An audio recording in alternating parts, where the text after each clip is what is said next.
तो बच्चों हम लोग जो है केमिकल काइनेटिक्स में बेटा हम आगे अब देखेंगे उसके। कल हमने आपको सिलेबस डिस्कस कर दिया था। तो अभी जो है हम उसके आगे रेट ऑफ रिएक्शन को देखेंगे। लेकिन उससे पहले बेटा हम दो टाइप के रिएक्शन की यहाँ चर्चा करेंगे।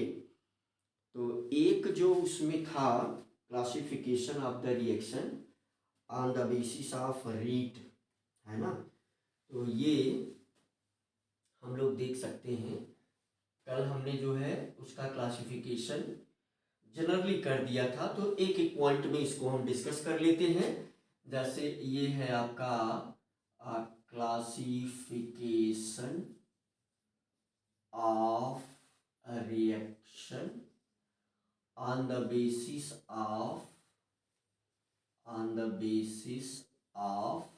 Rate, on the basis of rate.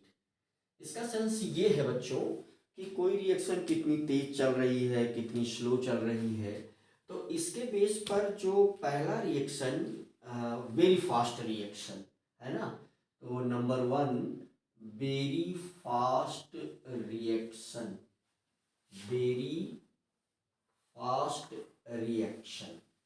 Very fast reaction क्या होता है भाई? वेरी फास्ट रिएक्शंस, है ना। कुछ रिएक्शन ऐसे हैं जिनका रेट बहुत ज़्यादा है, कुछ रिएक्शन ऐसे हैं जिनका रेट बहुत ही ज़्यादा है, तो फिर हम उनको वेरी फास्ट रिएक्शन बोलते हैं।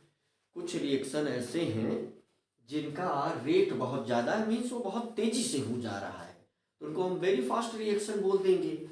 इसका मतलब कि रेट जो है इसका बहुत ज़्यादा है, तो जो ये इसमें पॉइंट निकल करके आता है कि ऐसे रिएक्शन जिनका रेट बहुत ही ज़्यादा है। तो अगर डिफिनीशन लिखने की बात आए तो फिर हालांकि बहुत छोटी छोटी बातें हैं। तो reactions which are completed within 10⁻³ second, data पर नहीं जाना है।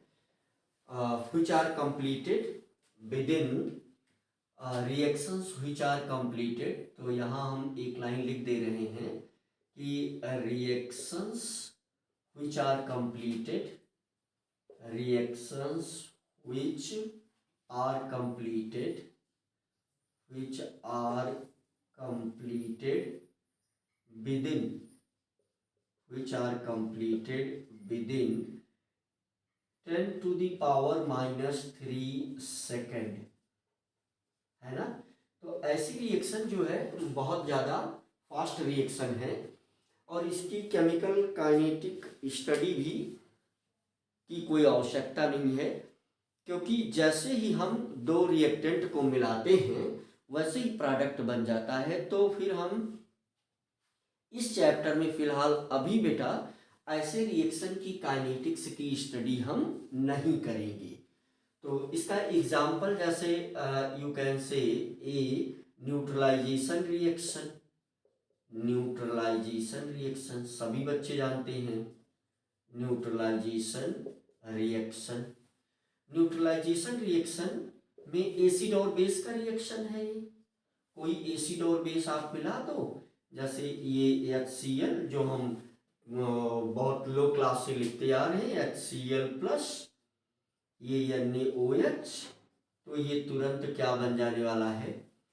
NaCl प्लस H2O, है ना, NaCl प्लस H2O। तो ये न्यूट्रलाइजेशन रिएक्शन। जैसे प्रेसिपिटेशन रिएक्शन है ना, बी प्रेसिपिटेशन रिएक्शन, है ना, प्रेसिपिटेशन रिएक्शन। प्रेसिपिटेशन रिएक्शन भी बहुत फास्ट हो जाता है। तो जैसे हमने जो है AgNO3 में KCl मिलाया, AgNO3 में जैसे ही हम KCl मिलाएंगे तुरंत AgCl का प्रेसिपिटेट आ जाएगा, AgCl प्लस KNO3, है ना। ये तुरंत प्रेसिपिटेट आ जाएगा, इसका PPT बन जाएगा।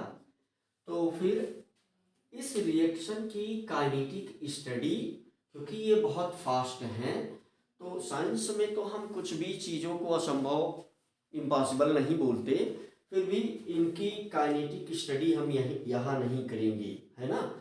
तो वेरी फास्ट रिएक्शन और वेरी स्लो रिएक्शन की अगर हम बात कर लें, number 2, very slow reaction, very slow reaction, very slow reactions. तो वेरी स्लो रिएक्शन में जो बहुत लंबे समय में हो, है ना, जो you can say reactions which are completed within hour, days, years, ऐसी कुछ आप डेफिनेशन लिख सकते हैं। तो मुझे लग रहा है कि आप लिख सकते हैं। एग्जाम्पल में इसका जैसे आप पढ़ते रहते हैं, rusting of iron, rusting of iron, है ना। जैसे आपने लोहा या यू कैन से फेरिक की राड अगर बाहर पड़ी हुई है, ये फेरिक है, और ये जो है ऑक्सीजन के प्रेजेंस में, इस ऑक्सीजन के प्रेजेंस में H2O के प्रेजेंस में, जैसे एग्जांपल मैं दे रहा हूँ, डिफिनीशन मैं वो से बोल दे रहा हूँ, those reactions which are completed within minute, hour, days, year are known as very slow reaction. तो जैसे ये contamination means, contamination you can say pollutant, pollutant की प्रेजेंस में ये रस्ट फॉर्म होता है। तो वैसे भी हम लोग अपने ये नेचुरल फेनामेना जो हम देखते हैं अपने अगल बगल, तो बहुत स्लो रस्टिंग होती है, लेकिन फिर भी ये रस्टिंग हमारे लिए बहुत ही हार्मफुल है। तो ये रस्ट बनता है Fe2O3 इंटू H2O, ये रस्ट का फार्मूला है, सभी बच्चे जानते होंगे। इसका एक दूसरा एग्जाम्पल ये है बी। बी एग्जाम्पल क्या है, H2 और O2 के बीच में अगर हम रिएक्शन करके पानी बनाना चाहें, H2 प्लस हाफ O2, अगर इन दोनों को रिएक्शन करवा के अगर हम पानी बनाना चाहें, तो यहाँ बहुत स्लो होगा। मीन्स कैटलिस्ट अगर यहाँ पर हम रख देंगे तो ये पानी बनेगा आराम से, नहीं तो हम ऐसा कर सकते हैं कि वेरी स्लो, है ना, very very slow, very very slow reaction, है ना। तो ये बहुत स्लो रिएक्शन होगा, यानी पानी नहीं बनेगा, लगभग हम ये कह सकते हैं। और अगर यहाँ पर आप प्लैटिनम कैटलिस्ट को यूज कर दें तो ये पानी बनने लगेगा। तीसरा जो इसमें मीडियम रेट, है ना, रिएक्शंस ऑफ मीडियम रेट। तो तीसरा जो है आपका reactions, reactions of medium rate. तो मीडियम रेट की जो reactions of medium rate, medium rate की जो रिएक्शंस हैं बेटा, इन्हीं की स्टडी हम यहाँ, केमिकल काइनेटिक स्टडी करना रेलेवेंट ही नहीं है, कोई फायदा ही नहीं है, यहाँ करना बहुत मुश्किल है, इम्पॉसिबल, साइंस में हम वर्ड नहीं यूज करते। तो इन दोनों कैटेगरी की केमिकल काइनेटिक स्टडी हम नहीं करेंगे यहाँ पर, इसकी भी, इस रिएक्शन की भी और इसकी भी नो केमिकल काइनेटिक स्टडी फिलहाल इस चैप्टर में नहीं, है ना। तो यहाँ पर no chemical, no chemical kinetic study, है ना, नो केमिकल काइनेटिक स्टडी। तो यहाँ हम कोई स्टडी, इसकी केमिकल काइनेटिक स्टडी नहीं करेंगे, इसी की हम करेंगे। तो ये वो रिएक्शंस हैं जो यू कैन से जो मॉलिक्यूलर रिएक्शन है ना, ऑर्गेनिक, ऑर्गेनिक जो रिएक्शंस हैं यहाँ पर, ये सब इसके मीडियम, इनका रेट मीडियम होगा, है ना। तो जैसे molecular reactions are medium rate reaction, ऐसा कुछ आप डिफिनीशन लिख सकते हैं। तो यहाँ पर ऑर्गेनिक कंपाउंड के means are reactions related to organic chemistry, यहाँ जनरली है ना, reactions related to organic chemistry, organic chemistry, इससे रिलेटेड जो रिएक्शंस हैं तो हम सभी जानते हैं कि हमारी लाइफ को जो सबसे ज़्यादा इन्फ्लुएंस करती है केमिस्ट्री वो ऑर्गेनिक है।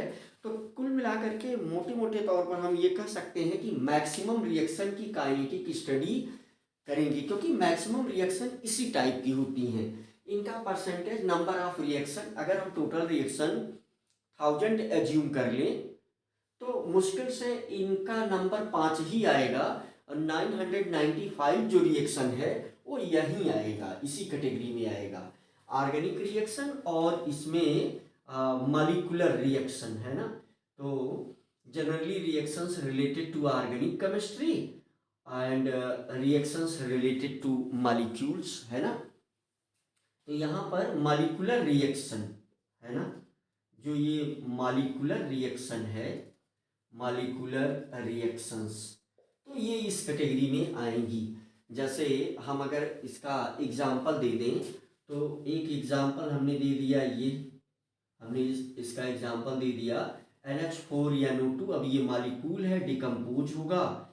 NH4NO2 का अगर हम डिकम्पोज करें तो N2 + H2O है ना। ये दूसरा एग्जाम्पल। अब ऑर्गेनिक का कोई सा भी रिएक्शन लिख करके आप इस यहाँ पर एग्जाम्पल दे सकते हैं। मैक्सिमम ऑर्गेनिक रिएक्शन, एस्टरीफिकेशन सभी बच्चे पढ़े होंगे। तो एस्टरीफिकेशन रिएक्शन में भी एक एसिड जैसे CH3COOH और प्लस एल्कोहल है ना, HOCH3, तो यहाँ से वाटर मॉलिक्यूल बाहर आ जाएगा, एस्टर बन जाएगा CH3COOCH3 + H2O। तो ये मॉलिक्यूलर टाइप की जो भी रिएक्शंस हैं ऑर्गेनिक रिएक्शन, इन्हीं की केमिकल काइनेटिक स्टडी हम करेंगे, इसी की केमिकल काइनेटिक स्टडी। और मोटे तौर पर आप ये कह सकते हैं कि हम सारी रिएक्शन की कर रहे हैं जब इनका नंबर ही बहुत ज़्यादा कम है और इन्हीं का नंबर ज़्यादा है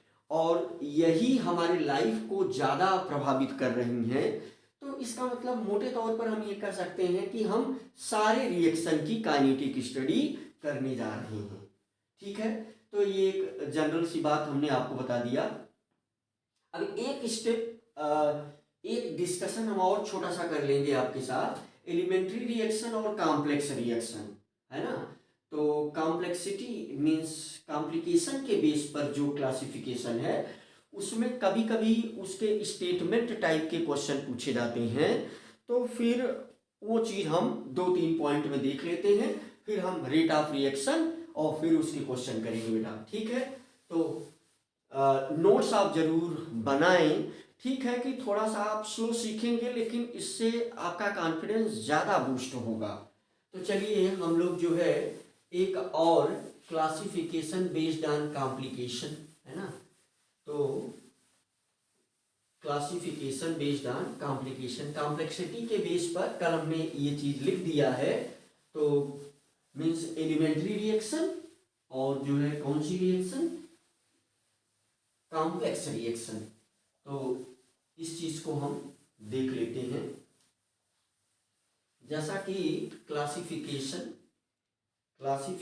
बेस्ड ऑन कॉम्प्लिकेशन है ना, क्लासिफिकेशन बेस्ड ऑन कॉम्प्लिकेशन है, बेस्ड ऑन कॉम्प्लिकेशन मीन्स जटिलता के आधार पर जो रिएक्शन का क्लासिफिकेशन बेस्ड ऑन कॉम्प्लिकेशन। तो इस बेस पर जो है रिएक्शन 2 ही टाइप की होंगी। एक को हम बोलेंगे यू कैन से, एक हमारा हो जाएगा एलिमेंट्री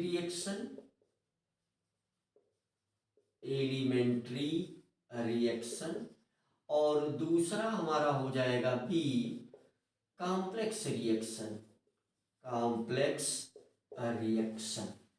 है ना। तो इसमें स्टेटमेंट टाइप का कभी क्वेश्चन जो है वो जेई से भी पूछा गया है, तो इसके छोटे छोटे स्टेटमेंट हैं वो हम जान लेते हैं। तो पहला स्टेटमेंट जो आपको जान लेना चाहिए यहाँ पर इन दोनों के रिस्पेक्ट में एक छोटा सा discussion.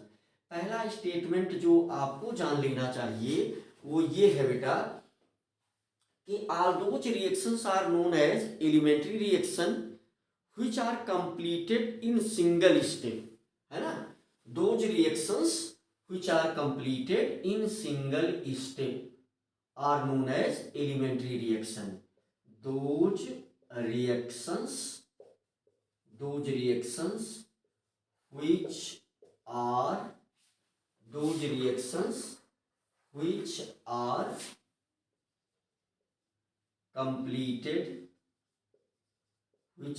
completed in single step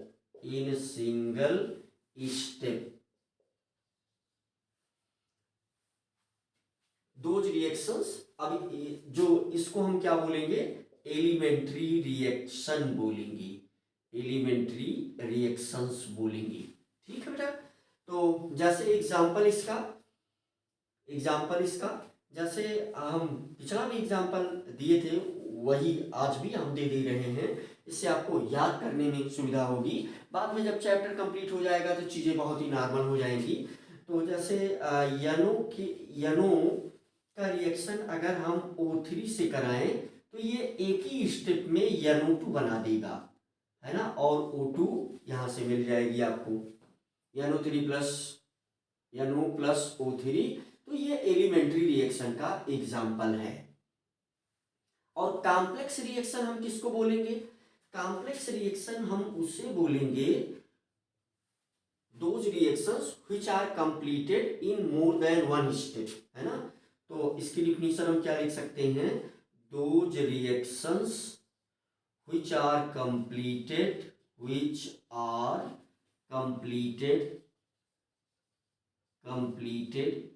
in more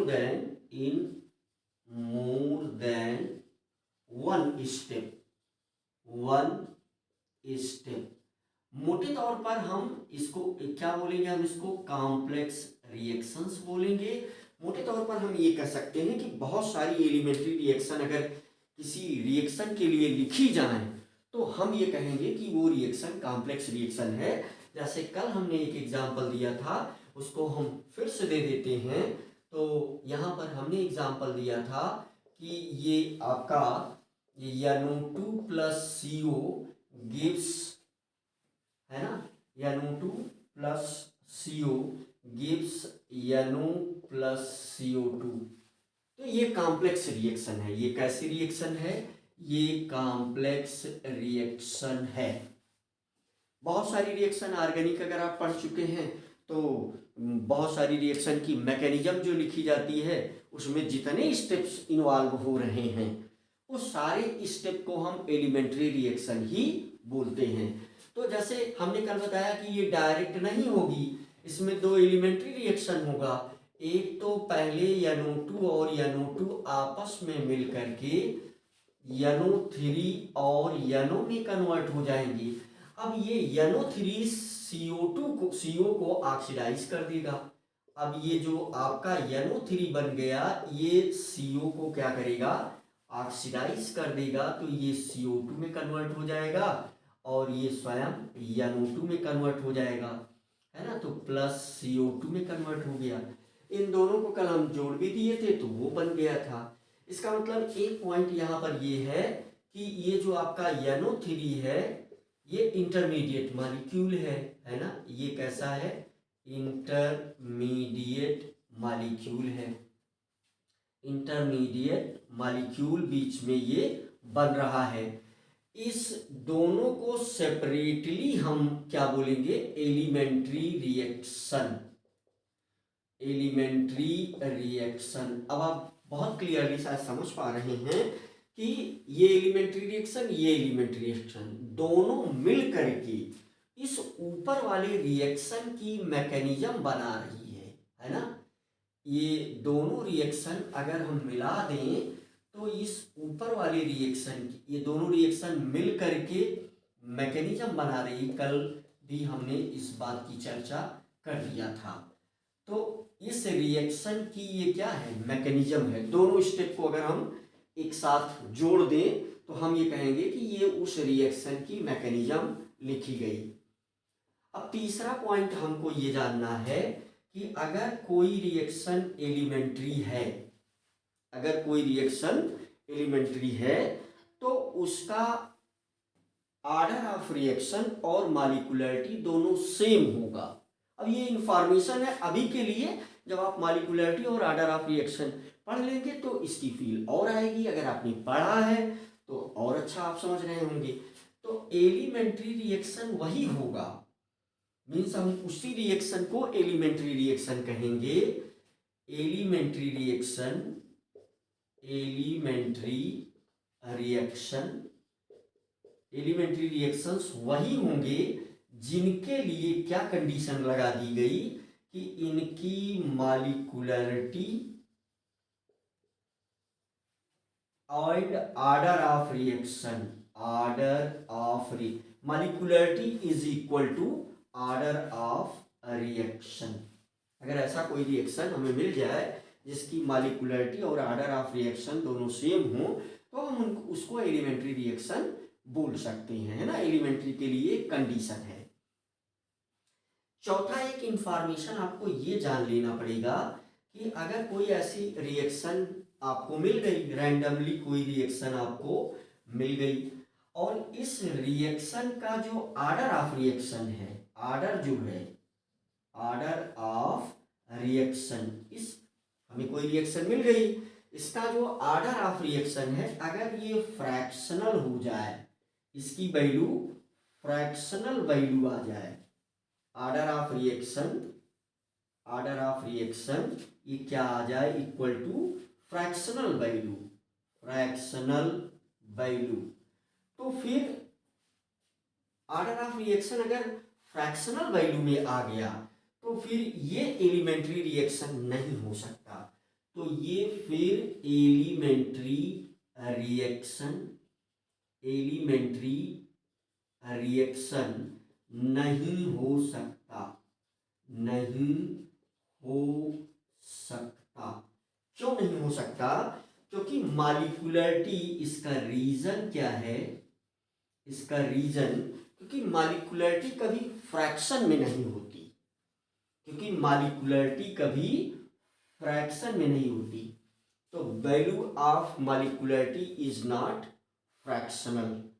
reason इसका क्या है, value of molecularity, value of molecularity is not fractional, is not fractional value, is not fractional value. ठीक है बेटा, तो ये कुछ इंफॉर्मेशन की चर्चा हमने कर दिया आपसे। एलिमेंट्री रिएक्शन और कॉम्प्लेक्स रिएक्शन ये स्टेटमेंट वाइज चीजें कभी पूछी जा सकती हैं, तो एक इंफॉर्मेशन के रूप में आपने इसे ले लिया। तो अब हम जो है अपने मेन टॉपिक पर आ जाते हैं, रेट ऑफ रिएक्शन। ठीक है बेटा, तो चलिए हम लोग जो है अपने मेन टॉपिक पर आ जाते हैं, इसको हम मिटा देते हैं। ठीक है बेटा, तो हम अब चर्चा करेंगे रेट ऑफ रिएक्शन की। तो रेट ऑफ रिएक्शन अगर थोड़ा सा डिस्कशन करना चाहें हम आपसे, तो रेट ऑफ रिएक्शन को ही हम अगर दो तीन नाम और दे दें, जैसे rate of reaction, speed of reaction, है ना, rate of reaction, speed of reaction, velocity of reaction. अब देखो फिजिक्स में तो भाई वेलोसिटी ऑफ रिएक्शन और स्पीड दोनों में डिफरेंस है, एक स्केलर क्वांटिटी है, एक वेक्टर क्वांटिटी है ना। वेलोसिटी वेक्टर क्वांटिटी है, स्पीड जो है वो क्या है, स्पीड जो है वो स्केलर क्वांटिटी है सिंपली, है ना। हम सभी जानते हैं वेलोसिटी वेक्टर क्वांटिटी है, स्पीड जो है उसकी स्केलर क्वांटिटी है। लेकिन जैसे हम कभी कभी मास को वेट वर्ड बोल देते हैं, जो कि गलत है। वेट मीन्स, जो वेट की रियल मीनिंग है वो है फोर्स, परंतु यहाँ पर केमिस्ट्री में कुछ ऐसा यू कैन से केमिकल लोचा है ना। तो फिर ऐसा कुछ वर्ड आपके सामने आएगा, सबसे ज़्यादा तो जो यूज होगा वो rate of reaction, rate of reaction से काम पूर्णतया बन जाएगा। लेकिन स्टार्टिंग की फील के लिए हम ये दो तीन वर्ड लिख देते हैं। तो चलिए चर्चा करते हैं हम लोग इसकी। जो हमारा अगला टॉपिक है वो है rate of reaction, rate of reaction, ये हमारा टॉपिक है और हम डिस्कस करते हैं। जैसे इसको हम जो है क्या बोलते हैं, वेलोसिटी ऑफ रिएक्शन, ऐसा भी कहीं कहीं लिखा हुआ मिल सकता है आपको, velocity of reaction, velocity of reaction, या हम चलिए कह देते हैं स्पीड ऑफ रिएक्शन। ये केवल आपकी फील के लिए है, स्पीड ऑफ रिएक्शन, है ना। जो बच्चे बिल्कुल जीरो से पढ़ रहे हैं, अगर वो पढ़ रहे हैं और थोड़ा सा कम समझ में आ रहा है तो जरूर आपको थोड़ा सा स्लो पढ़ना होगा और उसके साथ साथ सोचना होगा। तो हम ये कह दे रहे हैं कि ये सभी बातें सेम हैं, इंटरचेंजेबली यूज होती हैं, ये सभी बातें सेम हैं। और लेकिन इन चीज़ों के लिए क्या यूज किया जाता है, रेट वर्ड यूज किया जाता है और शॉर्ट में इसको हम आर से रिप्रेजेंट कर देते हैं, है ना। तो सिंपल सी बात। तो आइए हम इसकी चर्चा करते हैं कि रेट ऑफ रिएक्शन क्या है। तो rate of change of concentration either of reactant और product is known as rate of reaction. चलिए डिफिनीशन ही लिख लेते हैं। तो डिफिनीशन इसकी क्या हो गई कि rate of change of concentration, rate of change of concentration, rate of change of concentration, rate of change of concentration with time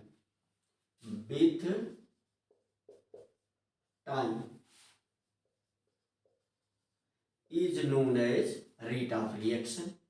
Rate of change of concentration, rate of change of concentration with time is known as rate of reaction। जो बहुत ही मोटे तौर पर जो definition लिखी जा सकती है, रेट ऑफ रिएक्शन। अब हमें जो है ये फर्स्ट पॉइंट, तो ये आप इसमें फर्स्ट पॉइंट ये जानेंगे, केमिस्ट्री में ज़्यादा बेटर ये होता है कि किसी भी कॉन्सेप्ट के पॉइंट को या इंफॉर्मेशन को, किसी भी कॉन्सेप्ट से जुड़े हुए 2 4 5 6 इंफॉर्मेशन हो सकते हैं, अगर हम उसको पॉइंट वाइज करके नोट करें तो फिर हमें वो पढ़ने में ज़्यादा सुविधाजनक होता है। तो ये हमारा टॉपिक है, इससे रिलेटेड क्या क्या बातें आपको जाननी है वो हम डिस्कस कर रहे हैं। अब इसमें ये रेट जो है, ये rate of change of concentration with time, ये कंसंट्रेशन जो है वो रिएक्टेंट का भी हो सकता है और प्रोडक्ट का भी हो सकता है। तो ये कंसंट्रेशन जो है ये रिएक्टेंट का, आइदर ऑफ रिएक्टेंट और प्रोडक्ट, है ना, आइदर ऑफ, ये कंसंट्रेशन आइदर ऑफ रिएक्टेंट और आइदर ऑफ रिएक्टेंट और प्रोडक्ट, इसमें किसी का भी अगर रेट चेंज आप समझ गए, जान गए, तो आप रिएक्शन के रेट को जान लेंगे। तो मोटे तौर पर जैसे अगर हम वेलोसिटी की बात करते थे तो उसमें rate of displacement is known as velocity, है ना।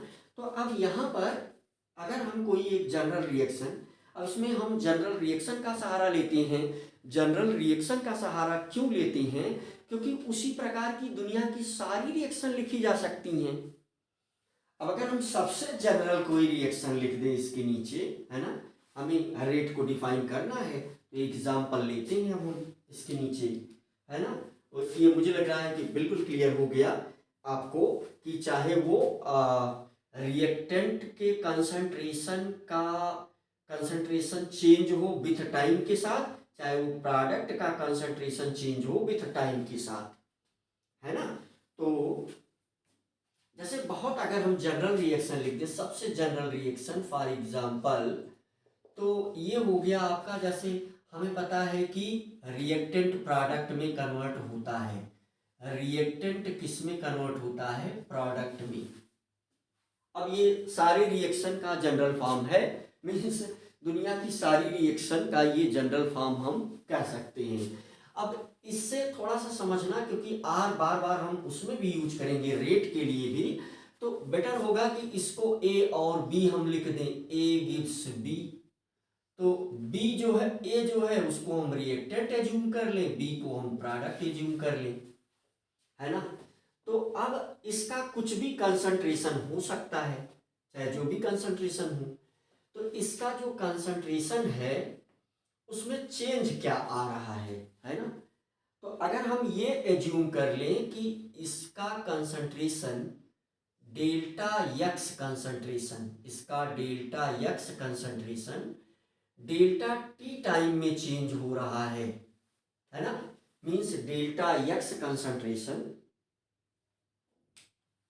Delta x concentration delta T समय में प्रोडक्ट में कन्वर्ट हो जा रहा है, तो इसी को हम क्या बोल देंगे, रेट। और बल्कि ये चूंकि हम इस प्रकार से लिख रहे हैं तो एवरेज रेट, लेकिन अभी आप जो है यहाँ पर रेट ही लिखें, बेटर है ना। तो ये क्या बात हमने किया, फिर से डेल्टा एक्स क्या है, change in concentration, delta T क्या है, टाइम इंटरवल जिसमें ये यक्स कंसंट्रेशन चेंज हो करके प्रोडक्ट में बदल रहा है। तो जैसे अगर हम इसका और बहुत छोटा सा एग्जांपल दे दें, मान लीजिए फिर वही रिएक्शन हम यहाँ पर वही रिएक्शन लिख लिए, जनरल रिएक्शन, कि ए जो है, अगर आपको यू कैन से जैसे फील अगर आनी है, चलिए मेन रिएक्शन लिख देते हैं, NH4 NO2, ये ब्रेक हो रहा है N2 प्लस H2O में 2H2O। अगर हम ये कह दें कि इसका 10 मोल कंसंट्रेशन की यूनिट मोल पर लीटर है ना,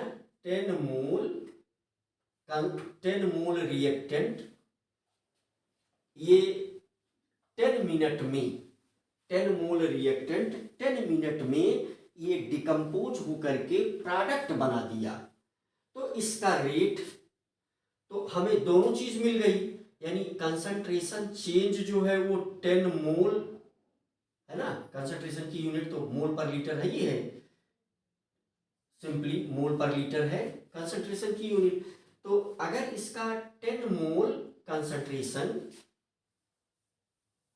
10 मिनट में प्रोडक्ट में डिकम्पोज हो जा रहा है, प्रोडक्ट में बदल जा रहा है 10 मिनट में, कितने मिनट में, 10 मिनट में।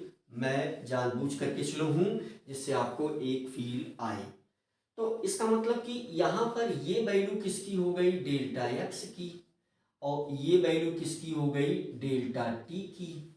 तो यहां से अब delta x upon delta t is equal to rate, और ये क्या हो जाएगा आपका 10/10 है ना, 10/10 इज इक्वल टू 1, और रेट की यूनिट हम कैलकुलेट कर लेंगे मोल पर लीटर है ना, और अगर हमने टाइम को मिनट रखा है तो पर minute, mole into litre inverse, and time inverse means यहां पर मिनट इनवर्स है ना, मिनट इनवर्स, तो है ना।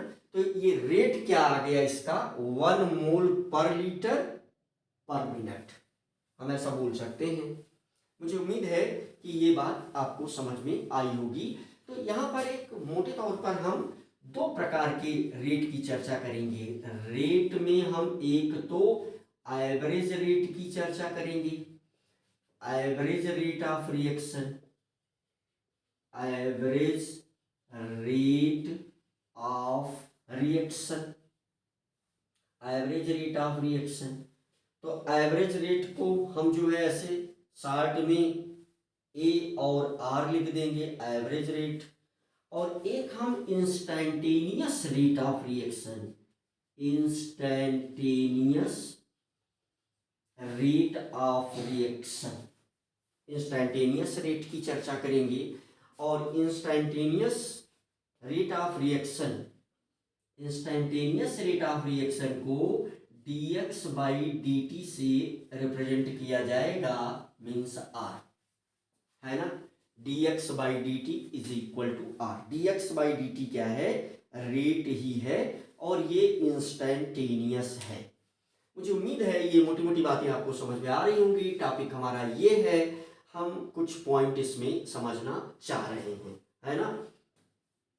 तो एवरेज रेट की बात कैसे हम समझेंगे, जैसे उसका total concentration upon total time, है ना। जैसे एवरेज वेलोसिटी की बात करते थे तो यू कैन से total displacement upon total time. और किसी सेकंड पर, तो अभी जैसे अगर ये पॉइंट हम थोड़ा क्लियर कर दें कि हमारे लिए जो एवरेज रेट है वो कम इम्पॉर्टेंट है।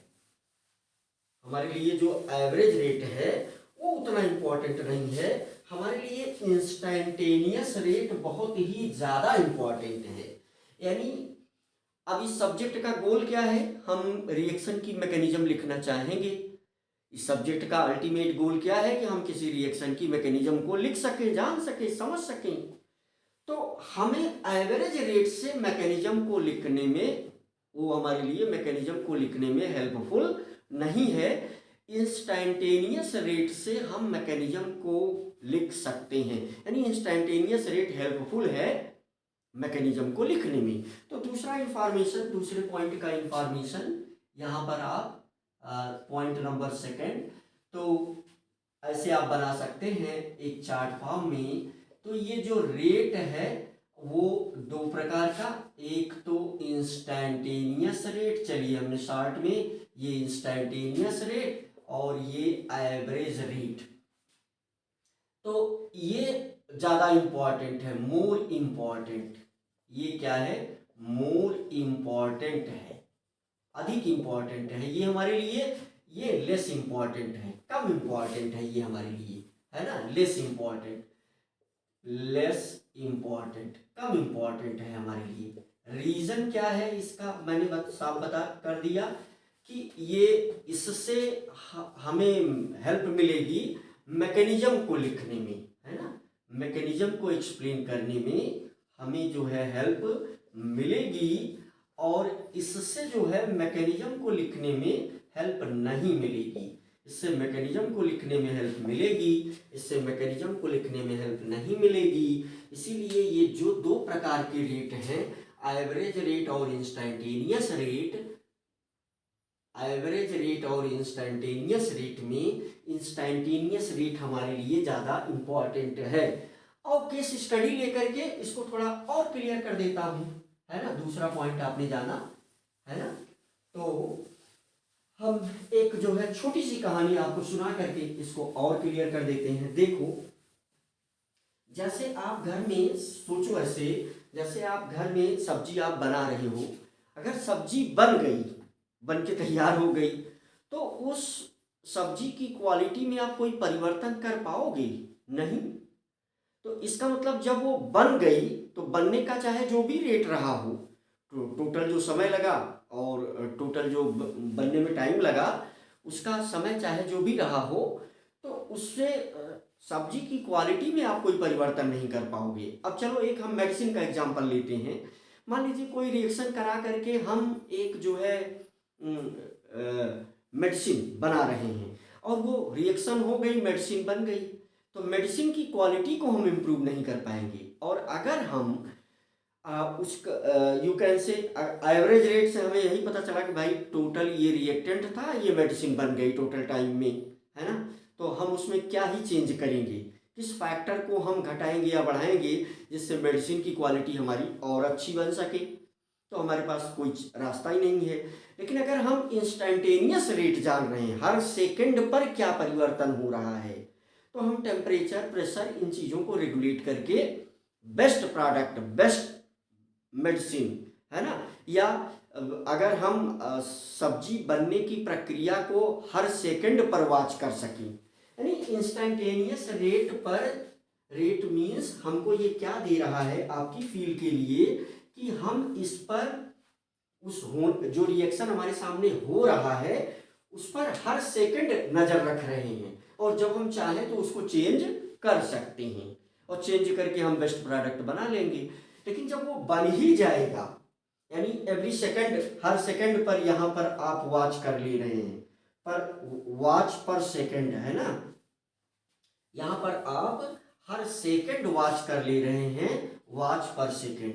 और यहाँ पर तो आपको लास्ट में ये प्रोडक्ट ही मिल जाता है, चाहे इसको आप मेडिसिन बनने की प्रक्रिया पर अप्लाई कर दें या जो है सब्जी बनने की प्रक्रिया पर अप्लाई कर दें। यानी सब्जी की क्वालिटी या मेडिसिन की क्वालिटी, अब भाई मेडिसिन विशिष्ट चीज है, मेडिसिन की क्वालिटी को इम्प्रूव हम तभी कर पाएंगे जब हम क्या जान रहे हों, इंस्टेंटेनियस रेट, जिससे उसकी हम मैकेनिज्म पढ़ लें, समझ लें, और फिर उसमें हर सेकंड होने वाले रिएक्शन में हम कोई परिवर्तन करके बेस्ट प्रोडक्ट बनाएं। अगर वॉच पर सेकंड आ रहा है तो यहाँ बेस्ट प्रोडक्ट बनने का चांस ज़्यादा है, बेस्ट प्रोडक्ट बनने का चांस 100% है।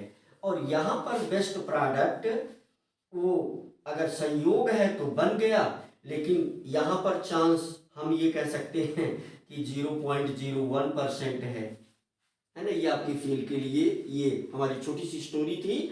और अब हम अपने टेक्निकल पार्ट पर लौट लेंगे, एवरेज रेट और इंस्टेंटेनियस रेट को थोड़ा सा और समझेंगे, और फिर हम सवाल आपके साथ करेंगे, कुछ क्वेश्चन करेंगे, ठीक है बेटा। तो जैसे हम तीसरे पॉइंट में अभी ये चर्चा कर दे रहे हैं कि एवरेज रेट और इंस्टेंटेनियस रेट है ना, रेट दो ही प्रकार का, एवरेज रेट और इंस्टेंटेनियस रेट।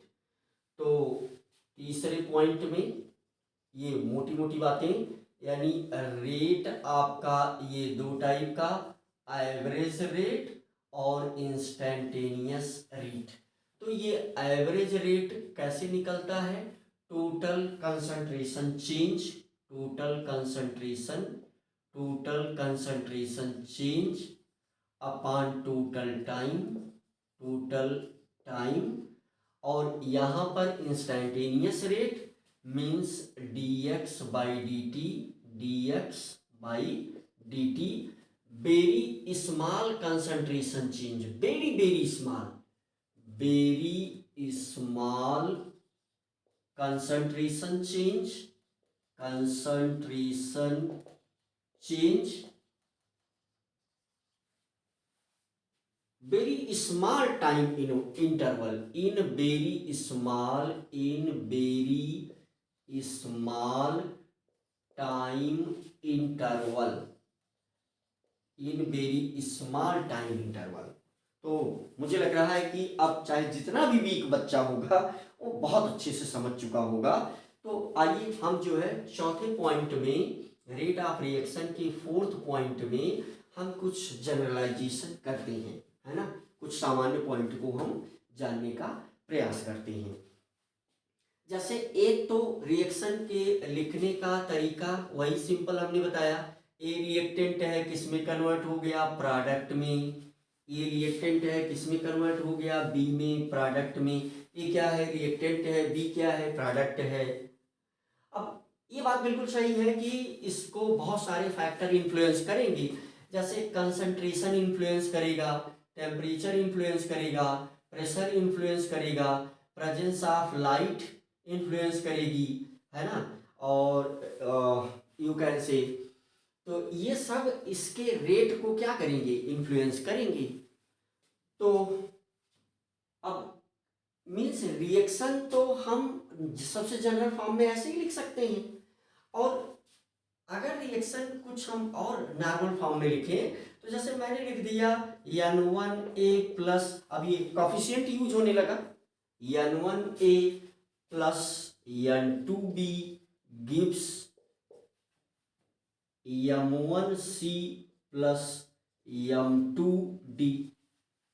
अब रिएक्शन कोई इस फॉर्म में हो सकता है, आपको यू कैन से फील आने के लिए कोई सा भी रिएक्शन लिखा जा सकता है इस फॉर्म का, है ना, इस फॉर्म का कोई सा भी रिएक्शन लिखा जा सकता है।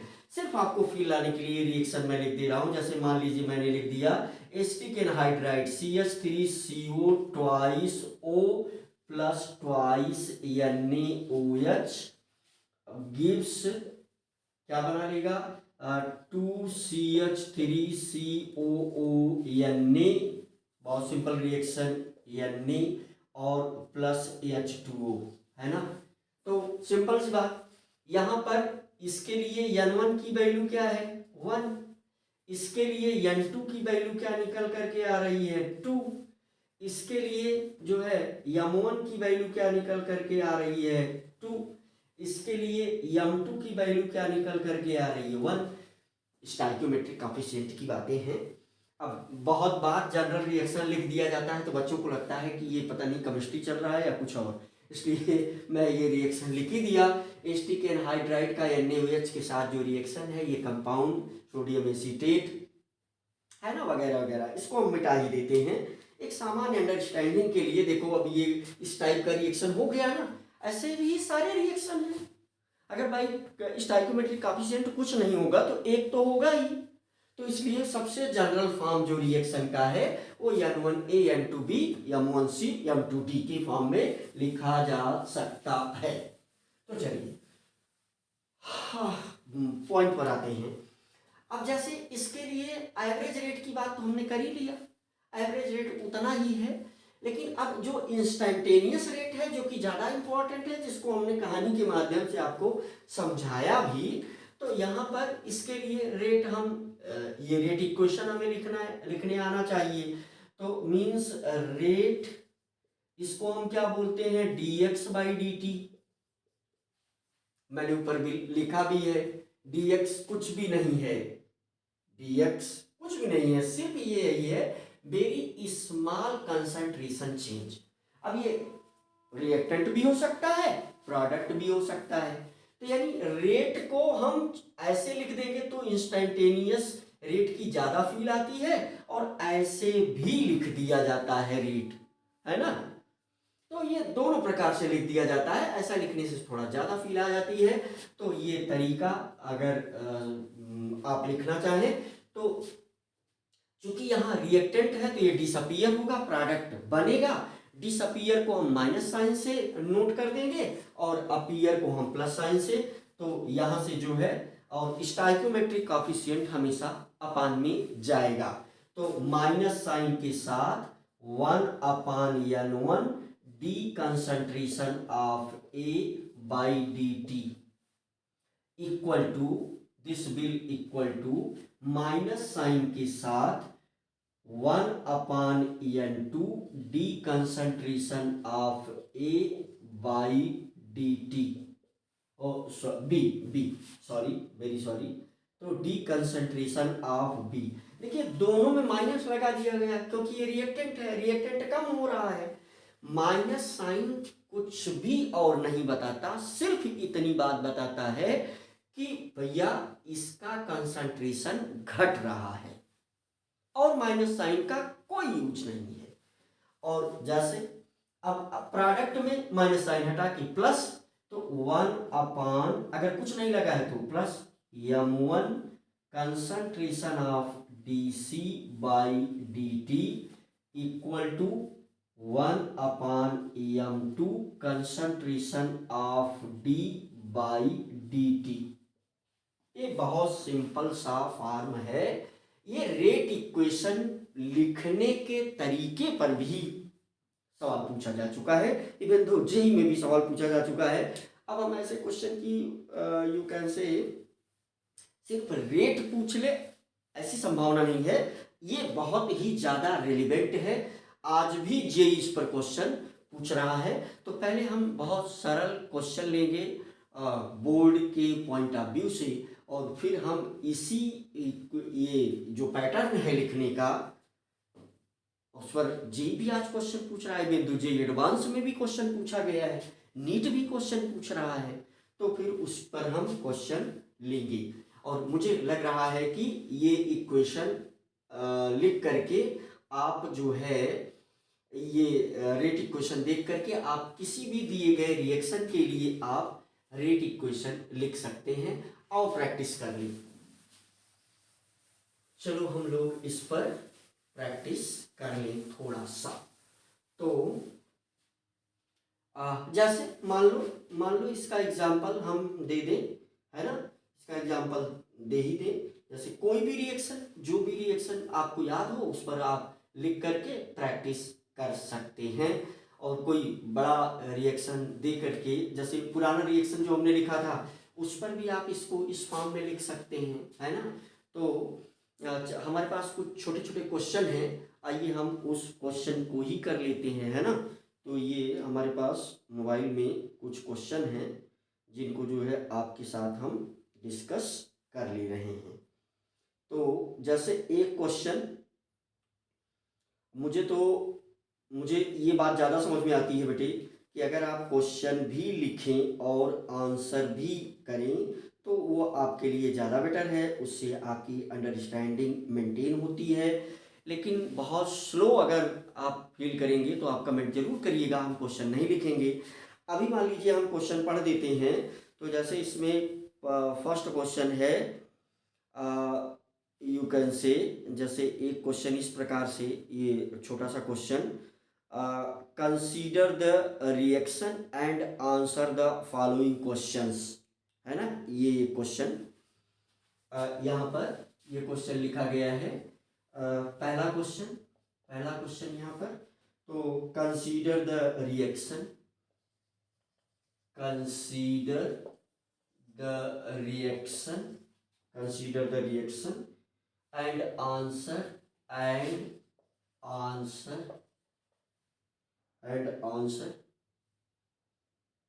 following questions and answer following questions, है ना, and answer following questions। अब ये इस क्वेश्चन का आपको आंसर देना है। मुझे ऐसा लगता है कि जो बच्चा शुरुआत कर रहा है उसे ऐसा सब कुछ करना चाहिए जो मैं बोर्ड पर कर रहा हूँ। अगर कोई बच्चा देख चुका है तो आप 2x पर करके स्किप करके आगे बढ़े, है ना, क्योंकि बहुत ही जीरो से मैं शुरू किया हूँ। मैं इस बात को खूब अच्छे से समझ रहा हूँ, लेकिन मुझे वो सबसे वीकेस्ट स्टूडेंट भी याद है जिसको इसकी जरूरत है ना। तो इसलिए तो चलिए, ये जो है रिएक्शन दिया गया, रिएक्शन आपके सामने है, N2O5 gives twice NO2 plus half O2।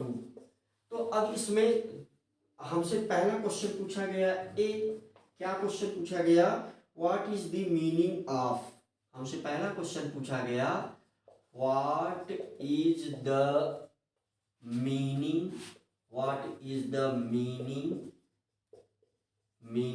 Of, हमसे क्वेश्चन पूछा गया what is the meaning of minus d concentration of N2O5, D concentration of N2O5 by dt, minus sign, यहाँ पर माइनस साइन यहाँ लगा हुआ है, इसकी क्या मीनिंग है, ऐसा हमसे क्वेश्चन किया जा रहा है। ठीक है, आंसर इसका क्या हो जाएगा, आंसर इसका ये हो जाएगा, ये रेट, इस रिएक्शन को अगर आप देखें तो ये डिकम्पोज होकर के ये बना रहा है, तो rate of decomposition of N2O5, ये क्या है, रेट ऑफ डिकम्पोजिशन, इसकी मीनिंग रेट ऑफ डिकम्पोजिशन, है ना, rate of decomposition of N2O5, या हम आपके क्या बोल सकते हैं, rate of disappearance of N2O5। बहुत सरल क्वेश्चन जानबूझ करके लिया मैंने। दूसरा हमसे क्वेश्चन क्या पूछा जा रहा है, अब देखो एक बात हमें याद रखना है कि ये किसी रिएक्शन का, ये इस रिएक्शन का रेट है ना, यू कैन से अल्टीमेटली हो भी सकता है, नहीं भी हो सकता है यहां पर, लेकिन इस सिचुएशन में ये रिएक्शन का भी रेट है। एक मीनिंग तो इसकी ये भी निकल रही है, अगर हम ये लिखना चाहें, और एक मीनिंग ये भी निकल रही, बिल्कुल सही बात है, यू कैन से आंसर में एक मीनिंग इसकी ये है, एक मीनिंग इसकी ये भी है कि ये रेट ऑफ रिएक्शन को भी बता रहा है ना। तो ये क्या बता रहा है हमसे, रेट ऑफ रिएक्शन को भी बता रहा है। इसकी मीनिंग क्या है, it tells us rate of reaction, rate of reaction. चलिए स्टार्ट कर लेते हैं, हमेशा इसको हम लोग ROR लिखेंगे भैया। अब दूसरा क्वेश्चन ये कर रहा है कि व्हाट इज द मीनिंग, दूसरा क्वेश्चन आइए हम देख लेते हैं। ये क्वेश्चन लिखना चाहिए, ठीक है, जिनको आ रहा है वो इसको करके आगे बढ़े। मुझे खुद ही इरिटेशन हो रहा है, मैं इतना स्लो हूँ, लेकिन फिर भी आपको करना पड़ेगा भाई, समझने के लिए, फील लेने के लिए। जो शुरुआत वाले बच्चे हैं, वीक जो बच्चे हैं, तो जैसे what is the meaning of, अगली चीज है what is the meaning of, what is the meaning of क्या, DO2 है ना, what is the meaning of DO2 by dt, what is the meaning of DO2 by dt, इसकी क्या meaning है, question mark लगा दिया है। तो ये एक क्वेश्चन पूछा है, और एक क्वेश्चन पूछा है कि जो रेट की यूनिट है वो आप बता दें। तो रेट की यूनिट ऑलरेडी हम आपको बता चुके हैं, यहाँ हम एक बार फिर आपके सामने कैलकुलेट कर देंगे। तो देखिए इसकी मीनिंग क्या है, ये क्या बता रहा है। तो सिंपल सी बात है कि ये O2 का प्रोडक्शन रेट बता रहा है। तो इसका आंसर क्या होगा, ये क्वेश्चन हो गया है ना। ये क्वेश्चन तो ऊपर ही लिखा था, ये पहला क्वेश्चन A था, ये B क्वेश्चन हो गया। जो बच्चे जो है समझ चुके हैं उनके लिए मेरी सॉरी कि मैं बहुत स्लो हूँ, है ना। तो चलिए जल्दी से स्टार्टिंग वाले बच्चे देखें इस बात को। जैसे D of O2 by dt, तो ये बता रहा है इसका आंसर क्या है, इसका जो है आंसर क्या है, ये हमको बता रहा है। इसको हम बोल सकते हैं rate of production of O2। इसका आंसर हम क्या बोल सकते हैं, rate of production of O2, ये बोल सकते हैं हम। और हम इसे रेट ऑफ रिएक्शन नहीं बोल सकते, हम इसको रेट ऑफ रिएक्शन नहीं बोल सकते। तो it is not rate of reaction, है ना, it is the rate of production of O2, it is not the rate of reaction ROR। ये रेट ऑफ रिएक्शन को नहीं बता रहा है भैया, यहां पर ये रेट ऑफ रिएक्शन को बता रहा है, लेकिन ये रेट ऑफ रिएक्शन को नहीं बता रहा है। और चाहे तो आप उसको प्रूव भी कर सकते हैं, समझ भी सकते हैं। जैसे मान लीजिए यहाँ पर ABC एक क्वेश्चन ये हमसे पूछ रहा है रेट की यूनिट, बहुत सिंपल, यूनिट ऑफ रेट, है ना, ये हमसे पूछ रहा है। अगला क्वेश्चन यूनिट ऑफ रेट की भैया यूनिट बता दो। देखो कितना सरल प्रश्न हमसे कर लिया। तो आंसर हम सभी लोग क्या जानते हैं, rate is equal to concentration change, है ना, कंसंट्रेशन चेंज अपॉन टाइम। तो सामान्य जनरल यूनिट हम क्या लिख लेंगे, टाइम, चाहे जिसमें रहे, सेकंड में रहे, मिनट में रहे, आवर में रहे, किसी में भी रहे, आप जो है इसको कर सकते हैं। तो कंसंट्रेशन की यूनिट क्या हो गई, mole into litre inverse upon time inverse, है ना। तो यहाँ पर यू कैन से कुछ भी हमें ये किया ही नहीं, तो हम जनरल यूनिट लिखेंगे। तो हम क्या लिखेंगे, mole into litre inverse into time inverse.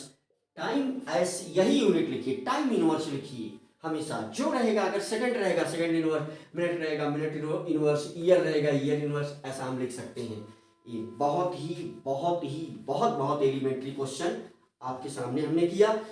चलिए यहाँ पर हम थोड़ा सा ये बता देते हैं कि ये रेट क्यों नहीं बता रहा है। अगर हम ये एक्सप्लेन कर दें कि ये जो दूसरा क्वेश्चन है D concentration of O2 by dt, ये रेट नहीं बता रहा है, रेट ऑफ रिएक्शन नहीं बता रहा है ना। तो जैसे ये रिएक्शन है, अगर इसके लिए जो अभी आपने लिखा dx बाई dt हम लिख लेते हैं। इस रिएक्शन के लिए आपका dx बाई dt क्या हो जाएगा, minus d concentration of N2O5 minus d concentration of N2O5 by dt is equal to, ये क्या हो जाएगा, ये कॉफिशिएंट कहाँ जाएगा, नीचे जाएगा, तो ये क्या बन जाएगा आपका, ये बन जाएगा 1, यू कैन से प्रोडक्ट है तो माइनस साइन नहीं लगेगा, 1/2 D concentration of NO2, D concentration of NO2 by dt। ये क्या है, ये देखिए कॉफिशिएंट 1 अपान में जाएगा, तो दिस विल इक्वल टू, और प्रोडक्ट है तो प्लस साइन, तो 1/1/2 डी कंसंट्रेशन ऑफ, है ना, हाफ O2, वेरी सॉरी ये O2 है, D concentration of O2 by dt।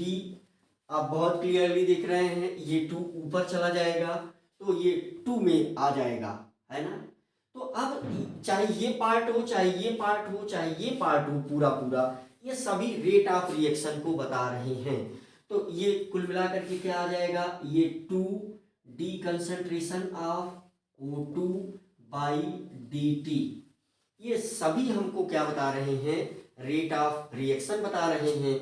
ये भी dx बाई dt ये रेट ऑफ रिएक्शन ही है, dx बाई dt ये आपका रेट ऑफ रिएक्शन ही है। बहुत एलिमेंट्री क्वेश्चन, आपको फील लाने के लिए जितना पॉसिबल हो सकता था, जितना सरल हो सकता था उतना सरल हमने कुछ करने का प्रयास किया।